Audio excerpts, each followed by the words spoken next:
महाप्रसाद जननी सर्व सौभाग्यवर्धिनी आदि व्याधि हरा नित्यम तुलसी त्वयं नमस्तुते।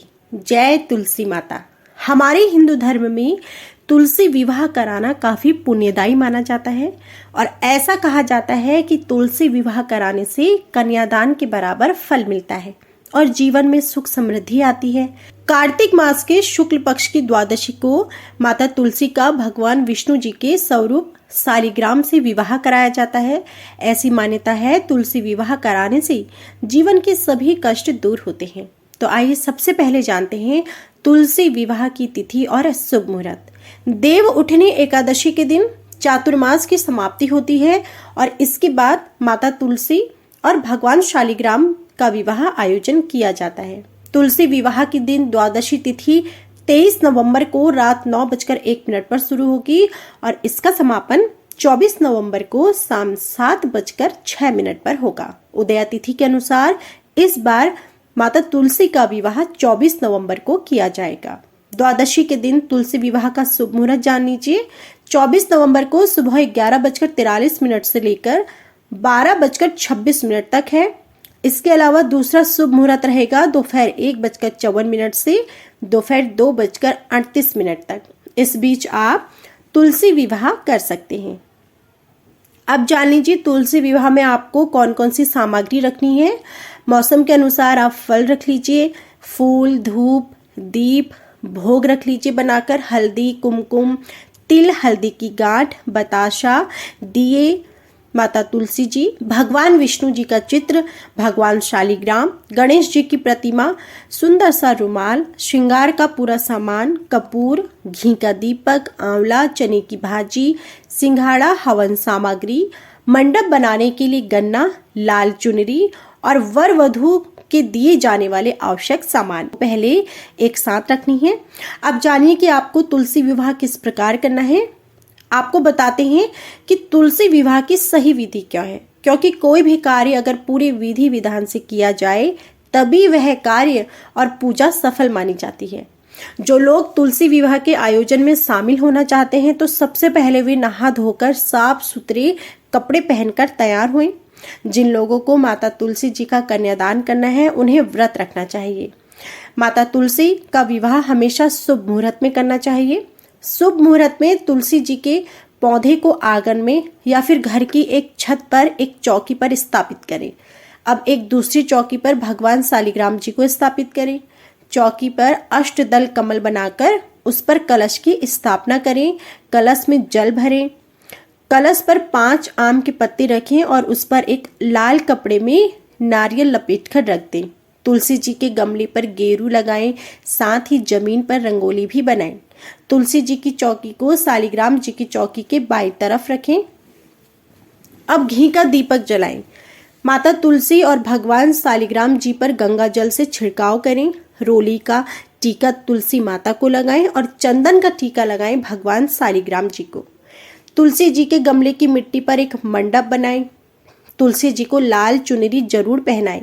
साथ ही गमले को साड़ी लपेटकर तुलसी जी को चूड़ियां पहनाएं। शालिग्राम जी को पंचामृत से स्नान कराएं और उन्हें पीले वस्त्र अर्पित करें। माता तुलसी और भगवान शालिग्राम जी को हल्दी का लेप लगाएं और मंडप पर भी हल्दी लगाएं। धूप, दीप, फल, फूल इत्यादि चीजों से पूजा शुरू करें। शालिग्राम जी को हाथ में लेकर तुलसी जी की 7 बार परिक्रमा करें। इस बात का ध्यान रखें कि शालिग्राम जी को घर का कोई पुरुष ही अपनी गोद में उठाए। अंत में तुलसी जी की आरती करें और खीर पूड़ी का भोग जरूर लगाएं। विवाह के दौरान मंगल गीत भी गाते रहें और इस प्रकार आपको माता तुलसी और भगवान शालिग्राम जी का विवाह संपन्न करना है। अब जानिए तुलसी शालिग्राम जी का विवाह को लेकर ऐसी मान्यता है कि इस दिन माता तुलसी और भगवान शालिग्राम जी की एक साथ पूजा अर्चना करने से शादीशुदा दंपति के जीवन में खुशहाली आती है और सभी परेशानियां भी दूर होती हैं। हमारे हिंदू शास्त्रों में ऐसा बताया गया है कि तुलसी और भगवान शालिग्राम जी के विवाह के दिन पति पत्नी को पवित्र नदी में स्नान करके एक साथ माता तुलसी की पूजा करनी चाहिए और एक दिन पहले ही तुलसी के कुछ ही पत्तियां तोड़कर रख ले। फिर पूजा करने के बाद उन्हें शुद्ध जल में मिलाएं और फिर उस जल को पूरे घर में छिड़क दें। ऐसा करने से घर में सकारात्मक ऊर्जा का विस्तार होता है। यदि कई बेटी बेटियों की शादी नहीं हो रही है या फिर कोई ना कोई बाधा आ रही है तो तुलसी और भगवान शालिग्राम विवाह के दिन किसी गरीब की बेटी का कन्यादान करने का संकल्प लें। जो भी आपकी सामर्थ्य हो उस हिसाब से आप किसी भी जरूरतमंद या फिर गरीब की बेटी की शादी में मदद करें। इससे भी आपको जल्द ही फल मिलेगा। अगर किसी की शादीशुदा जीवन में खुशहाली नहीं है तो भगवान शालिग्राम और माता तुलसी विवाह में तुलसी को पति पत्नी लाल चुनरी चढ़ाएं, उनकी पूजा अर्चना करें। इसके बाद चुनरी को अगले दिन किसी सुहागिन को दान में दे दें। ऐसा करने से भी सुख समृद्धि बनी रहती है। अब सुनिए तुलसी माता की कथा। क्या आप जानते हैं कि माता तुलसी का असली नाम तुलसी नहीं बल्कि वृंदा था और उनका जन्म राक्षस कुल में हुआ था। दरअसल वृंदा का जन्म भले ही राक्षस कुल में हुआ था, लेकिन वह भगवान श्री हरि विष्णु जी की बहुत बड़ी भक्त थी।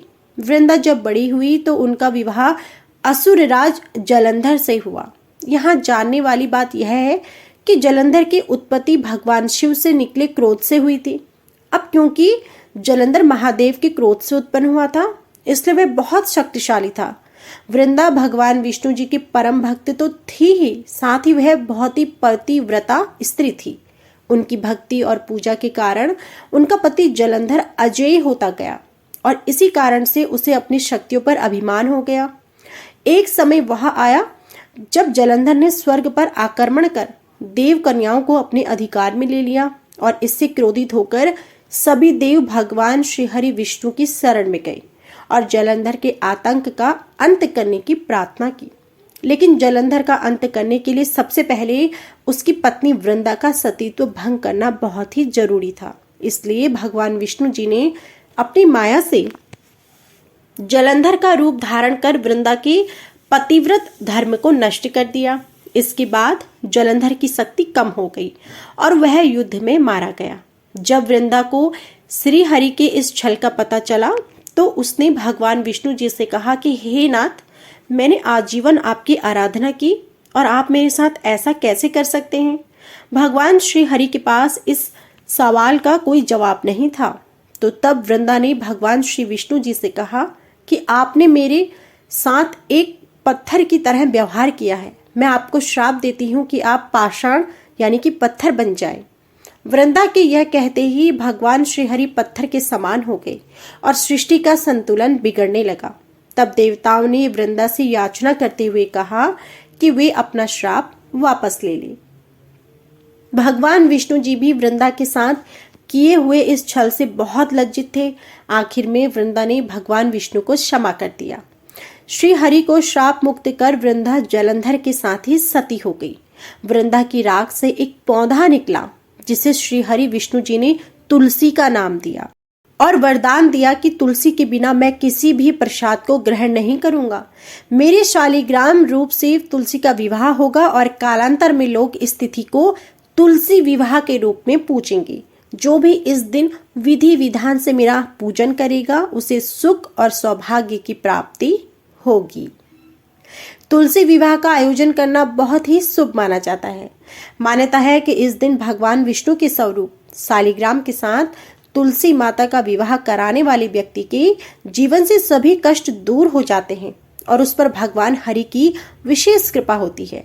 तुलसी विवाह को कन्यादान जितना पुण्य कार्य माना जाता है और कहा जाता है तुलसी विवाह करने से वैवाहिक सुख प्राप्त होता है। तो यह थी संपूर्ण जानकारी। वीडियो पसंद आई हो तो प्लीज वीडियो को लाइक जरूर कीजिएगा।